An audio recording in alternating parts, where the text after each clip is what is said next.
on behalf of my colleagues from Tadamun, from the other colleagues from the Ministry of Health and the hospital and all the people of Somalia. Really, we cannot express our feeling. Actually, before you came here, when we really start negotiating with Dr. Sadiq and the Al-Basar team, we were not able really or imagine how this process will be accomplished. But in this last day, we are really feeling with the accomplishments and the project really done successfully.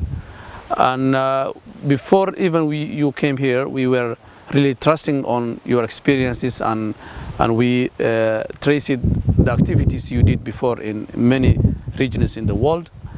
And we sure really at the end you will help a lot of people in Somalia, especially in Bosaso and Garowe. Also, my gratitude and my thanks to the teams of the Garowe General Hospital, how really they stand with you professionally and actively.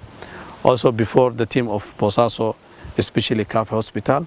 And generally, I want now on behalf of you, I want also to thank the minister and his team, how they facilitated everything and how they really decided and devoted all their time to make this project successfully. Alhamdulillah, as I said before, thank you very much, and hope inshallah next year you will be coming again, and I hope that you enjoy it when you were working in Somalia. The messages really from the people were very positive, were very keen. The people were really appreciating, and Alhamdulillah, there is not even one operation has failed. Almost all the operations you did was very successful, and that is very nice. And inshallah, hope our collaboration will be continuing the next years. And thank you, and we really ask Allah to, when you go back to your homes, to bless you and pass our greetings to your families and your bosses, inshallah. Thank you.